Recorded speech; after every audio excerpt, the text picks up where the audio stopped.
Hey, welcome back to the podcast. Today we are talking to Claire Angelle. Claire is the founder and CEO of Angelle Consulting. Claire started her career not in consulting or in marketing, but as press and communications officer for the French Foreign Service. She then opened and led Atlanta's Office of International Affairs to elevate the city's visibility on the global stage. Then in 2018, Claire founded Angelle Consulting to combine her commitment to solving the world's biggest environmental and societal challenges with her passion for storytelling. And today, with the support of her full-time staff, Angelle Consulting is leveraging the power of PR for good. And she and her team are on a mission to elevate the voice of purpose-driven leaders. Claire, welcome to the pod. Thank you, Raul, for having me. It's a pleasure. I'm excited. I know that you were mentioning that you do a lot of PR media for clients and you're putting yourself now out there and doing more PR media. So excited to have you on today and start off the new year. Let's chat a little bit about PR, what it is, what it means. In my experience in the marketing mix, sometimes doing PR can feel like it's a funnel of money going into this empty tank, and you're like, where is it going? How is it going? How's it being used? Maybe we got a book placement, maybe we got a news media placement. This is great. How do you leverage that media placement? Help me think about, how do I look at PR strategically so that I can make not only the most of it, but I can leverage any assets or media or outcomes that a PR campaign does for me? Because I've spent thousands of dollars in the past doing this. So I'd love to know Right. your thoughts. How do you look at this strategically? Absolutely. PR can be done either like a moment in time. You mentioned a book launch, a new service or product launch, a new location launch, and wanting to be known in a new consumer segment or localization. But it can also be ongoing as more thought leadership in terms of legacy building, audience building. So actually, the large majority of our clients are in the long-term thought leadership space versus kind of the product service one. And I would say then you have your different tactics within PR. Most people understand PR through the lens of media. So your print, your digital, your radio, your TV. But there are usually two underutilized PR tactics that we specialize in, and most PR companies do. And it's your speaking opportunities and your awards opportunities. And so speaking can be anything from leading a workshop in person or virtual, being on a live stage, doing a webinar, panel, fireside chat, but it's this ability to capture a live audience being in person or virtual. I think that's pretty unique and that's pretty special. Tell me a little bit more about the award side. Is this like paid awards, or you're actually No, so when you talk about PR, it's not paid. And I know the line between true editorial and earn is more and more blurred in our industry, but no, it would not be the kind that you pay for. So think about and I say the caveat with, typically there is a nominal fee to participate. So think of your Inc. fastest growing company. I think you pay a nominal fee of $99 to register your company to be considered. But that's not considered pay to play, where you pay thousands and thousands of dollars to basically buy an award. Yeah. It's still a competitive process that you have to be selected. And awards, you have all kinds of awards. You have a product, best medical device. It can be product or service based. It can be leadership based, best CEO in tech. And it can be also transversal, sustainability related awards, impact awards. So they're really a large variety of awards that a company could apply for. And what I like about award, they're a little different than speaking and media in the sense that they don't necessarily create a pull strategy. People won't know of a company because they necessarily receive an award. But I feel like the award plays into the conversion rate. Two companies having a similar offering, the one with an award will have an edge because it builds legitimacy around their offering. It's pretty interesting, huh? The reason I asked about the award piece is just I wanted to keep the integrity. When you read bios of people, or I talk to people in conferences, you can read their bio, but most of it's like all these awards, all these things that they've done. I'm like, okay, well, which one's legit? Which one did you just pay for flat out? And I always beg the question, well, tell me what you've actually done, not the awards that you've gotten from the work that you say you've done. And that's just me being a rebel entrepreneur. I'm a hard-headed knucklehead rebel like that too. But I like the integrity that this award isn't something that you just buy, and it's not like the way that you approach it. Tell me a little bit more about, you mentioned blurring the line between editorial and earned. How is that line being blurred? How do you navigate that with the blurriness, especially now with social media and traditional media, new media? First, let me start with making the clear difference between marketing and PR because the two sometimes are not clear in people's minds. So when you Hmm. look at marketing, you're looking at a push strategy. You are sharing your content directly with your audience. There's no third party involved except a tech tool being your own website or your blog or whatever that might be. With PR, it creates legitimacy and typically trust because you have a third party involved, being a reporter telling, talking about your company or your own entrepreneurial journey through their lens, or Hmm. providing access to their community for you to share it directly with theirs. I like to use a dating analogy is that marketing is you're on a date and you're telling the person you're on a date with how handsome, smart, and generous you are. PR is you're asking their best friend to share the same attributes. And again, you Hmm. have that third party that shares the same language, hopefully, but because it's shared with a different stakeholder that not necessarily have the same engagement, it creates that trust factor. So just wanted to make the distinction between PR and marketing. And so marketing is paid. You can pay to have your Google ad, your content promoted on Google ad. You can pay to sponsor a piece of content somewhere. PR is earned, meaning typically where someone has to pick the topic or you to be part of their platform. Hmm. And so the lines are blurred because as publications and media and journalism has been in a state of crisis, it seems like for the Quite a last decade or vortex. so, Yeah. and like really difficult revenue models where they're not no longer paid by pure subscription model.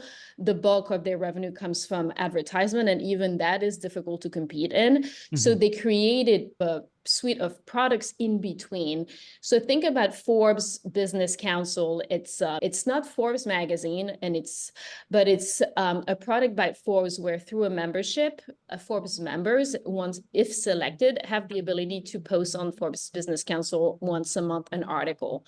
You Hmm. still have to abide by certain editorial guidelines, so it's not an advertorial, but it's paid. Fast Company has a similar offering. Business Journals does the same. You see that in live conference where you can basically pay speaking engagements through sponsorship, Hmm. and their right and wrong way of doing that. I think we've all been to a conference where we get a death by PowerPoint and know for sure that person has paid their spot on stage.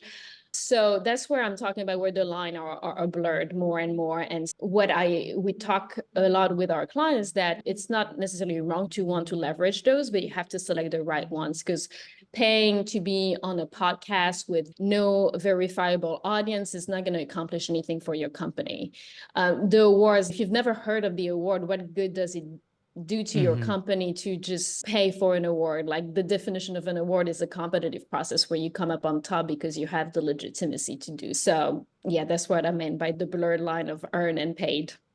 That makes a lot of sense. And since you work with a lot of speaking and maybe thought leaders, how do you balance the IP, the intellectual property rights, if you're working with Forbes? I know that I think they own your IP? Like, how do you balance and navigate your clients through that? So publication are very strict that any serious publication will want original content. So it might not mean that the whole idea is completely novel, but that piece of content is not a paraphrase of something that Oh, exists someone out else's there. thought. But like when you say it and you publish it on someone else's platform, is it still your own IP, or are you giving or licensing the rights to that publication to own the IP? So they own that particular piece of content, but the space we are in terms of thought leadership, I don't work like when you do thought leadership, you're not going to go about providing patented Oh information. no, yeah. And so you're the people we work with want to be generous with their insight. They Hmm. want the masses to know about their insight, their knowledge, their experience. The fact that it's out there in different publications is what they're after at the end of the day. It doesn't mean that they can never reuse the words or their own, it still remains their own expertise. So when I have clients or prospective clients that are reluctant of sharing generously what they know about. I always tell them, if you're in thought leadership, you pay it forward. So Mhm. I'm all about give away. If you're not in a patented space, high tech and all that, just give away your knowledge, because at the end of the day, people don't want to do, they're going to recognize that you're an expert in it. And when it comes down to do it, they're not going to want to do it themselves. They're going to want to come to the best, and you have emerged as the best because you've clearly shown that you know what you're talking about. Yeah, and even if they do copy, like they can't create new. You can still be creating new while they copy. So that there's that approach to it. I just found it interesting.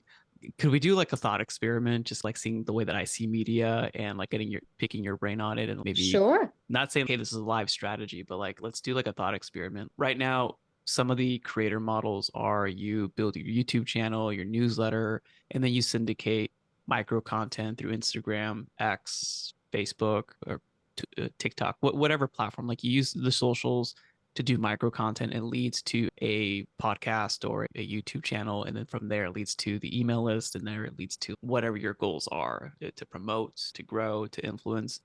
How are you seeing the new wave of new media that way, where people going direct to consumers? How can we leverage best of both? Because I'm not of the camp of, I'm not one extreme, like you have to do one only or you have to do PR and traditional only. How are you seeing that evolve? And what are some of your thoughts when you think about, like, if you see some bigger names out there with larger podcasts and audiences? I mean, I'm with you, is that I don't think it's an or, but it's an and it works wonderfully in combination. I think it's wonderful that people can speak directly to consumer who've never been in a point in history where there's this really direct line of communication, and being able to grow an audience from scratch directly is Mm-hmm. a wonderful thing. I think that to get in big numbers, typically those content creator leverage media at some point. Mm-hmm. It's about showcasing their novel approach to a topic through social media and build their audience organically like that. And once they're starting reaching a certain numbers of followers or engagement, they grasp the attention of media, and then they tap into that media outlets community and they grow this way. So for me, it's there are two sides of one coin, and help build an audience. And then the media world is interested in those creators as well, because they can tap into their audience as well. So Mm-hmm. it's, I'm a big believer in an abundance mindset where it's not a zero sum gun where No, no. you poach one community to need the other. Is like you grow together in symbiosis. Yeah, I think you mentioned it. You have to come from a place of generosity Right. in the beginning. So that actually led me to the other question that I thought was pretty interesting that you mentioned. At what point should we consider, like, for our audience listening, entrepreneurs, founders, maybe working in companies or working with co-founders, when should we consider leveraging PR and media in the way that you're talking about here? And then the second point of that question is, when we identify the time frame to leverage it, what would be our next best steps to consider? Like, how do we think about it differently than just going out there and just blurbing a message? I think the first you want your brand and your messaging to be buttoned up before you consider PR. PR is Mm, about increasing your name recognition. So if you're thinking of doing a rebrand 6 months from now, or you're about to change name because you're getting married, or if you're in the coaching space and it's a personal branding, it's understanding that the goal is to increase the visibility on that name. So it's if it's about to make a big change, don't start PR then. Or if you're, just starting and you want a better website to incorporate the e-commerce component in 6 months, 12 months from that, again, pause on PR and wait till that's done. But there's no really otherwise point in terms of revenue. I think that for some business, PR gets really early in the game because name recognition, they're not in a space where cold outreach or Google ad is going to do much for their business. I'm thinking the coaching space or anything that is really trust based, like PR is one of them. I work mostly through referral. So for me, investing in my own thought leadership is important to create that trust factor. But there are industries where if you're selling goods, I would certainly encourage you to invest in ad spend and marketing before you consider PR. That comes before. So but you also PCG have to products, PCG would be directly there. But actually, one interesting note: there's some dudes here in San Diego. They're starting an insurance company, like a healthcare provider, like alternative healthcare. And I think their initial, because they're competing with trust and big name companies, like I think they started doing some PR initially because of that. So I think you're right. It's not a revenue point in time. But you also mentioned like a certain number of followers. Like, how do you know? I mean, obviously, this is a question that when you see inside your business, but like for us to gauge, how do you know when you have an established brand that you want to pour some PR into the fire? I mean, I would say that the number of followers does not matter if you're not in the film entertainment or a very strong personal branding space, because Yeah. we have tons of clients who are B2B service-based companies, and the fact that they don't have huge social media followers is not hurting them because they have incredible insight to share with targeted audience. And Hmm. social media is not always very targeted. Yeah. I mean, there are tools nowadays where you can boost posts for specific audiences, but if you are a fractional CFO company and you really want to make a name in specific industry, let's say fintech or healthcare, your investment in doing thought leadership in trade publication will pay dividend more than investing heavily in a broad social media strategy. And they may have very little followers and they're still invited on those in sharing their insight. But there are industry where it matters. We just onboarded a new client who is a motivational speaker. And to be invited on those stage, it's a very highly competitive space. Outside Hmm. of him having a very unique journey Hmm. and way of delivering, they want to tap into his own community. And so for someone like him, having grown past the six-figure social media followers is really important for especially speaking opportunities. That matters. I like that. And the key thing that you mentioned too is like on social or on quote unquote on paper, you might look like you don't have a lot of followers, but it's not about being, it's a difference between being known well and well known. And Right. you want to be very specific to a specific audience. And I've seen like the flip side of that. Like I was doing an audit for a team and they were in the finance space and they're selling B2C financial solutions with SaaS. Six-figure campaign for marketing direct to consumer, paid ads, social, and all that stuff. It tanks. Like it did nothing, zero, zilch, because the approach was like not the right approach.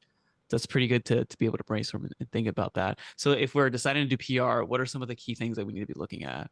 I think you nailed it, is like defining your audience. A lot of people, when they want to do PR, they want to start with, I have a story to tell, I have a message to share, and they Huh. start with a message. And I typically tell them, first, you start with the goal. Why are you doing PR? Do you want to create a pull strategy to increase sales? Do you want to combat greenwashing in your industry? Do you want to build a legacy for what you've built? So start with the goal and then define the audience that is going to help you reach these goals. And I think that if you're trying to talk to everyone, you're talking to no one. So I'm a Mm-hmm. big proponent of niche communication. And especially at the beginning, people come to us as like, hey, I want to be on the Wall Street Journal, or I want to speak on the Oprah show. First, probably you don't have the credential to get there yet today. So start smaller. But also, why do you want to go on those big platforms if your audience are, I don't know, let's say entrepreneurs between 500 and $5 million in revenue in the Midwest? That being on the Oprah show is not going to do much for you. So instead, getting a couple of speaking engagement within the local chapter of the entrepreneur organization, which is exactly your target audience, is going to be a much lesser investment and also a bigger return. I like that being able to, because I think when you're in the bottle, it's hard to read the label from the inside. And Right. that's a Well, and cliche, but like when you live it, when I live through that, it's better to be guided than for you to say, hey, where do I shoot the arrow? Like what's the best approach? And absolutely. And then you don't know, if you don't know who you're speaking to, how can you draft or create content, right? yeah. We have we have a client who is in the visual communication space, and he has different buying persona, from your HR professional to your CEO in terms of leading teams. And even though the product is the same, the way you talk to those different people is different. Mhm. So you have to identify the audience before you build the content. I think we need to pause, repeat that section, go back 10 seconds, listen to that again, listen to the audience, know the audience before you pull the content. Always do that and repeat. And create cycles in your content creation to be getting those feedback loops or at least doing keyword research in the beginning. Let's flip the script here. You mentioned this earlier too, but like one of your clients honoring their journey, I want to be able to honor your journey. Just I know that you didn't start here out of hey, I am going to start a PR company. You mentioned that you started out of necessity after being laid off in a media job in New York City. Can you tell me a little bit more about that journey? Absolutely. No, I never dreamt of being an entrepreneur. And my immediate family, I grew up in rural France. Nobody was an entrepreneur. So I think it's also hard to emulate what you don't see. Hmm. And I started my career in government work. I started my career with the French Foreign Service, which is what brought me to the US. And after that, I transitioned to the municipal government, still in global affairs. And I was always in a communication, media relation roles in those public sector jobs. And then after 10 years in government, I wanted to expand beyond public sector and see if the grass was greener on the other side, and accepted a media job in New York City. And at the time, my son was 18 months old. My husband quit his job.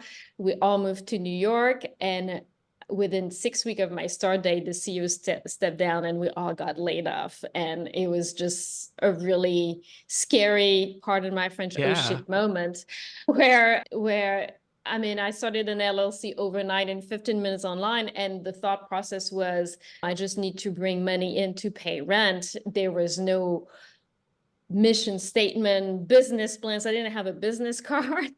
And I'm always in awe when people intentionally start the journey, because I don't think I would have had the courage if I had not been forced to it, quite candidly. And now I would never look back. I feel like employees are the one putting things at risk, because I've suffered having all my eggs in one basket. And, when I lose a client, or two, my company is still afloat. Whereas when you're an employee and you lose your job, your sole source of income, if you don't have passive income, is gone. Yeah. And that's the scary part. But it took me a big life lesson to get there, for sure. Well, that's bold. I mean, you get laid off, you don't apply for other jobs, you start an LLC, you open up an LLC. Like that, the thinking behind that and the boldness. And I love the encouragement for those who are like, there's usually two stages really in business. And there's probably more, but I definitely simplify things. There's the stage of beginning new excitement and you're beginning the creating tailwinds for yourself, creating new opportunities. But then there's also crossroads decisions, paths, valleys, difficulties. What's one thing you would say to both of them, like those who are starting and then those who are at a crossroad, being where you've been, the journey that you're on, and you're continuing to grow, like you're not done? What would you say to those two? I mean, I was just say that the worst case scenario, what can happen, I've lived through it and I came out on the other side. When you think you're afraid to start because you're afraid to fail, you're missing out on opportunities. If that had not happened to me, I would not be where I am today, and I would not trade this position for the world. So I think that sometimes we listen to that voice of doubt and fear, and sometimes it's just taking a leap of faith. And especially if you're young and you don't have family obligation or supporting. I had a toddler at the time, and my husband had no job, and we still came out on the other side. So if you're afraid of failing when the risk has somewhat mitigated, it's a no-brainer. For me, it's like just jump with 2 feet. And if you got knocked along the way, it's still a valuable lesson, and what you've learned will serve you for the rest of your life. So I would say I feel like especially women tend to be very conservative and risk averse. And I would say that is holding us back in many ways in living our best life. Wonderfully said, Claire. I honor your courage and your boldness, and I admire that. For our audience out here listening, what's the best place for people to, one, thank you for being on, and two, learn a little bit more about what you're up to today? Oh, thank you. Well, we have a website, angelleconsulting.com.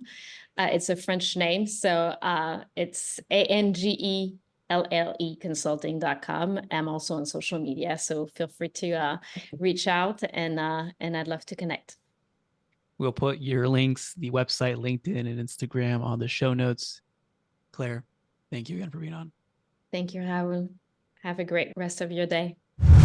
If If you found value in today's podcast, please consider sharing this with someone that you believe could also benefit from this episode. You never know, you may be the catalyst that opens them up to a new way of operating their business and experiencing life.